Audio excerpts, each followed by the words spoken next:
Hello and welcome to Kamal classes. आज जो हम लोग टॉपिक डिस्कस करने जा रहे हैं वो CSIR नेट के एग्जामिनेशन पॉइंट ऑफ व्यू से बहुत इंपॉर्टेंट है।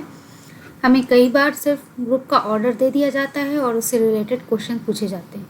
इसके अलावा उस क्वेश्चन में और कुछ भी इंफॉर्मेशन नहीं होती है। तो ये मैं पूरा सीरीज़ बना रही हूँ और ये बहुत लंबा टॉपिक है। जो भी ऑर्डर से रिलेटेड, ग्रुप के ऑर्डर से रिलेटेड जितने भी थ्योरम्स हैं, रिजल्ट्स हैं और काउंटर एग्जाम्पल हैं, सभी हम लोग इसमें डिस्कस करेंगे। तो चलिए स्टार्ट करते हैं। ग्रुप्स को हम लोगों ने यहाँ पे दो पार्ट में डिवाइड किया है। जो फर्स्ट है वो है फाइनाइट ग्रुप्स, यानी ऐसा ग्रुप जिसका अंडरलाइंग सेट, जिस ग्रुप जो ये ग्रुप है जिस सेट पे डिफाइंड है वो क्या है, वो फाइनाइट हो। तो वैसे ग्रुप्स को हम लोग फाइनाइट ग्रुप्स बोलते हैं। और इनफाइनाइट ग्रुप्स मतलब जिसका अंडरलाइंग सेट इनफाइनाइट हो, वैसे ग्रुप्स को हम लोग इनफाइनाइट ग्रुप बोलते हैं। फाइनाइट ग्रुप्स को हम लोग बाद के लेक्चर्स में कवर करेंगे और इसमें बेसिकली 4 थ्योरम्स हम लोग कवर करेंगे। Lagrange theorem, fundamental theorem of finite abelian group, silos theorem और कैलेज थ्योरम। इस वीडियो में हम लोग इनफाइनाइट ग्रुप्स के बारे में पढ़ते हैं। तो जो पहला टॉपिक है वो है infinite cyclic groups. Infinite cyclic groups के लिए एक बहुत इंपॉर्टेंट रिजल्ट है that every infinite cyclic group is isomorphic to Z, यानी up to isomorphism infinite cyclic groups unique होते हैं। मतलब एक ही ऐसा इनफाइनाइट साइक्लिक ग्रुप होगा, है ना, अप टू आइसोमॉर्फिज्म। यानी कोई भी हमें इनफाइनाइट साइक्लिक ग्रुप दिया हो और उससे रिलेटेड क्वेश्चन पूछे जाएं तो हम Z की प्रॉपर्टीज़ के हिसाब से उसको आंसर कर सकते हैं। यानी जितनी भी प्रॉपर्टीज Z की होगी, सेट ऑफ इंटीजर, Z यहाँ क्या है, सेट ऑफ इंटीजर, जो प्रॉपर्टी सेट ऑफ इंटीजर्स की होगी वही किसी भी इनफाइनाइट साइक्लिक ग्रुप की होगी। ओके, उसके बाद हम लोग इनफाइनाइट नॉन साइक्लिक ग्रुप्स के बारे में पढ़ते हैं। ऐसा इनफाइनाइट ग्रुप जो नॉन साइक्लिक हो। ज़्यादातर ग्रुप्स अबेलियन नहीं होते और यदि अबेलियन नहीं होंगे तो साइक्लिक भी नहीं होंगे। तो हम कई सारे एग्जाम्पल्स इस तरह के बना सकते हैं। हमें बस एक ऐसा इनफाइनाइट ग्रुप बनाना है जो अबेलियन नहीं है। तो यदि हम जनरेट करना चाहें एग्जाम्पल्स तो बहुत सारे इस तरह से एग्जाम्पल जनरेट कर सकते हैं। यहाँ पे जैसे सेट ऑफ कॉम्प्लेक्स नंबर है, सेट ऑफ रैशनल नंबर है, सेट ऑफ रियल नंबर है, ये सारे के सारे साइक्लिक नहीं है। ये 3 तो अबेलियन है पर साइक्लिक नहीं है। ये दोनों जो है वो अबेलियन भी नहीं है। Okay, general linear group of order n on Z and special linear group of order n on Z। हम Z की जगह कोई भी इनफाइनाइट फील्ड ले सकते हैं, कोई भी फील्ड जो इनफाइनाइट हो, जैसे C, Q, कुछ भी ले सकते हैं। ओके, ये क्या है, आई होप आप लोग को पता हो, फिर भी मैं एक बार बता दे रही हूँ। ये हमारा n cross n invertible matrices का कलेक्शन है और इसकी एंट्रीज जो हैं, ये जो एंट्रीज हैं वो कहाँ से आ रही हैं, वो इस फील्ड Z से आ रही है। वैसे special linear group of order n over Z ये क्या है, ये n क्रॉस n ऐसी मैट्रिसेस का कलेक्शन है सॉरी, जिसका डिटर्मिनेंट जो है वो 1 होगा और इसकी भी एंट्रीज कहाँ से आ रही है, वो Z से आ रही है। तो ये दोनों भी नॉन साइक्लिक इनफाइनाइट ग्रुप्स हैं और ये अबेलियन भी नहीं है ना। ओके, एक बहुत इंपॉर्टेंट काउंटर एग्जाम्पल है इस टॉपिक पे, वो है Q बाई Z। ये बहुत ब्यूटीफुल एग्जाम्पल है। Q by Z under addition, जो ग्रुप का ऑपरेशन है वो एडिशन है। इसके एलिमेंट कैसे है, A प्लस Z टाइप के। A क्या है यहाँ पे, A कोई रैशनल नंबर है ना। तो आई होप कि आपको क्वोशिएंट ग्रुप के बारे में पता हो। ये Z यहाँ नॉर्मल ग्रुप है तो ये हम लोग क्वोशिएंट ग्रुप डिफाइन कर सकते हैं। यदि आप क्वोशिएंट ग्रुप के बारे में नहीं जानते तो प्लीज़ एक बार जाके उसको रिवाइज कर लीजिए। ओके, इसका आइडेंटिटी क्या होगा, मैं बहुत ब्रीफली बता देती हूँ इसको। आइडेंटिटी हमारा होगा वो 0 प्लस Z। आप कोई भी एक एलिमेंट ले लीजिए, P by Q plus Z type का एलिमेंट होगा इसमें, है ना। P Q क्या है, इंटीजर है, और P बाई Q क्या होगा, रैशनल नंबर, है ना। Q is not equals to 0। यदि हम इसमें 0 प्लस Z ऐड करेंगे तो हमें क्या मिल जाएगा, यहाँ मिल जाएगा P by Q plus 0 plus Z, और ये हमारा हो जाएगा P by Q plus Z। यदि कोई एलिमेंट ले लें, हम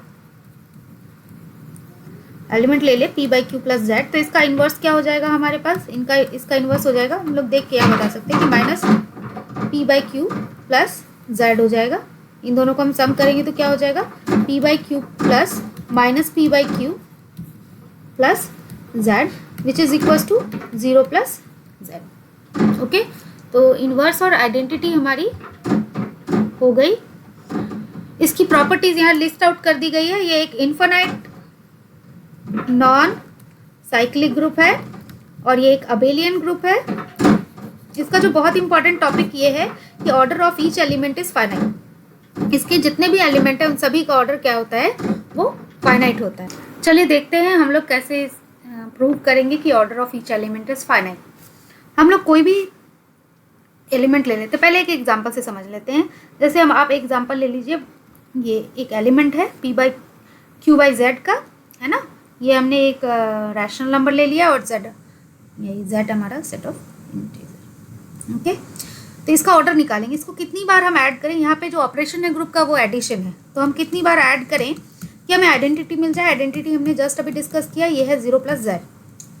तो यदि हम इतनी बार ऐड करें कि यहाँ पे हमारा आइडेंटिटी आ जाए, तो आइडेंटिटी हमारा z में एब्जॉर्ब हो जाएगा।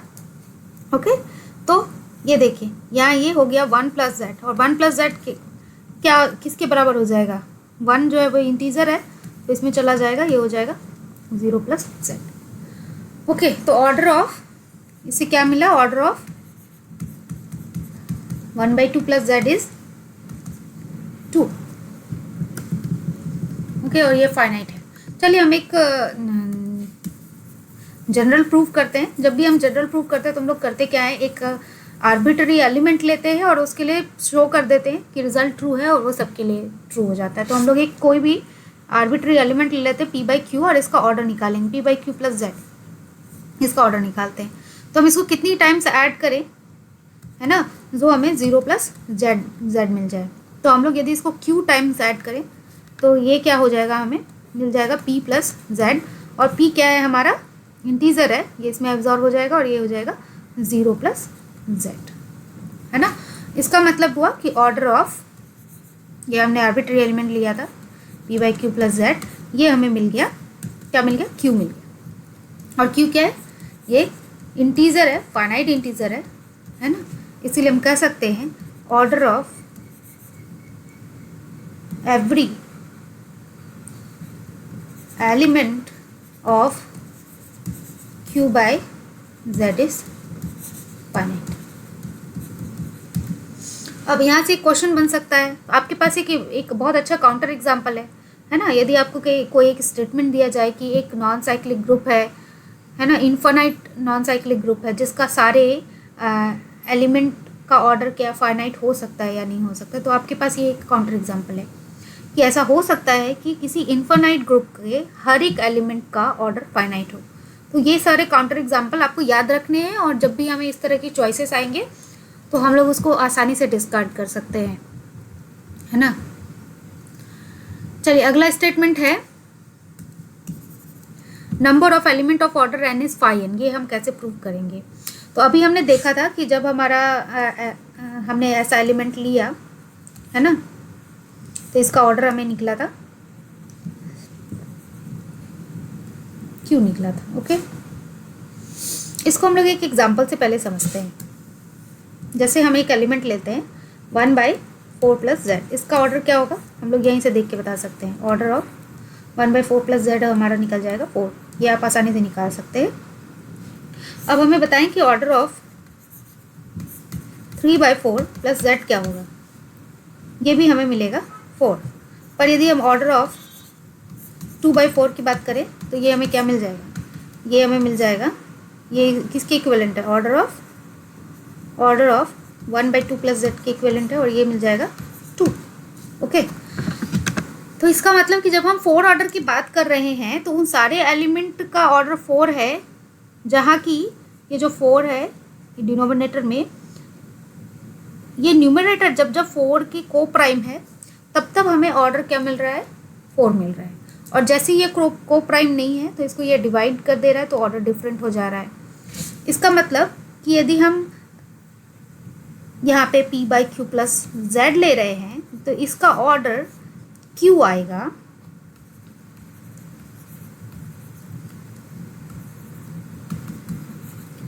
whenever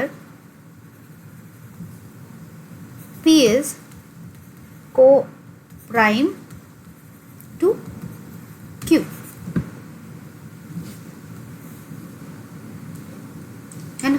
और कितने सारे एलिमेंट क्यू के को प्राइम होंगे, वो होगा 5q। हम लोग ये जानते हैं, ये एक स्टैंडर्ड रिजल्ट है।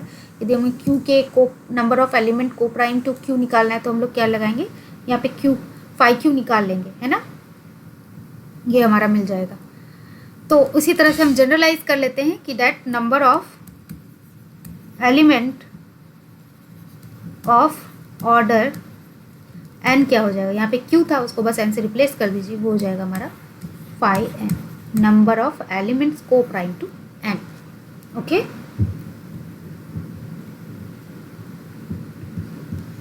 ये भी एक बहुत इंपॉर्टेंट रिजल्ट है। There exist only one cyclic group of each order n। यदि हमारे पास n ऑर्डर का कोई सब ग्रुप एग्जिस्ट करता है तो वो एक साइक्लिक सब ग्रुप होगा, और साइक्लिक सब ग्रुप होगा, और वो भी सिर्फ और सिर्फ एक साइक्लिक ग्रुप सब ग्रुप होगा। ओके,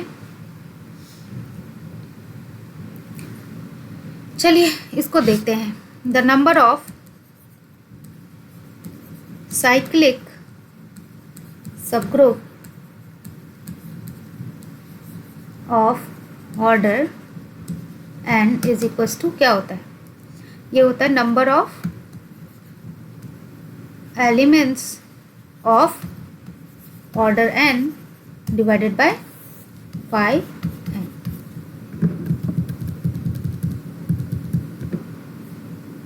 और यहाँ हमने जस्ट निकाला है अभी कि number of elements of order n क्या है, यहाँ पे अभी हमने जस्ट निकाला, वो निकला था हमारा 5n, तो हमें मिल जाएगा 1। ओके, एक और रिजल्ट है कि यदि हमारे पास कोई इन्फिनाइट सब ग्रुप है, इन्फिनाइट सब ग्रुप है, तो वो जो इन्फिनाइट सब ग्रुप होगा वो नॉन साइक्लिक होगा। इन्फिनाइट सब ग्रुप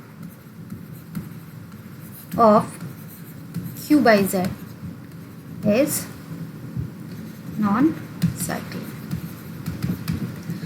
चलिए क्वेश्चन देख लेते हैं, CSIR नेट में आया हुआ है शायद 2012 में। ये क्वेश्चन देखिए, कंसीडर द ग्रुप, ये डायरेक्ट यही क्वेश्चन ही पूछा गया है। ये बहुत ही फेमस एग्जांपल है, तो ऐसे एग्जांपल जो बहुत फेमस है वो हमें एक बार कर लेनी चाहिए और उसको याद रखना चाहिए। Consider the group G is equals to q by z where q and z are the group of rational numbers and integer respectively. If n be the positive integer, then is there a cyclic subgroup of order n? Okay, तो यहाँ पे ये question पूछा गया है जो हमने just अभी रिजल्ट किया, और बहुत आसानी से आप बता सकते हैं कि हमें क्या, इसका आंसर क्या होगा, आंसर होगा बी, अभी हमने जस्ट किया है। ओके, कि हमें n ऑर्डर का हमें एक यूनिक साइक्लिक सब ग्रुप मिलेगा, है ना। ओके, तो ये क्वेश्चन इसमें से आया हुआ है।